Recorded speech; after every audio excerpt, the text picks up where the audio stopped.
হলুদ একটা বাবুই পাখি গাছের পাতা ছিঁড়তে এসে রশিতে আটকে পড়ছে।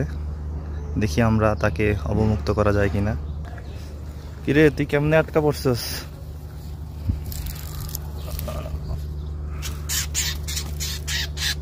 কামড়ায়ও না ভাই, তোরে আমি বাঁচাইতে আইছি, কামড়াইস না। এমন ভাবে সে বাঁচছে, বুলেট ছাড়া কাটা সম্ভব না, এখন বুলেট দিয়ে কাটবো। অবশেষে তাকে রশি থেকে ছাড়াতে পেরেছি, এখন তাকে ছেড়ে দেওয়া হবে। কামড়াইস না রে ভাই, যা তুই উড়ে যা।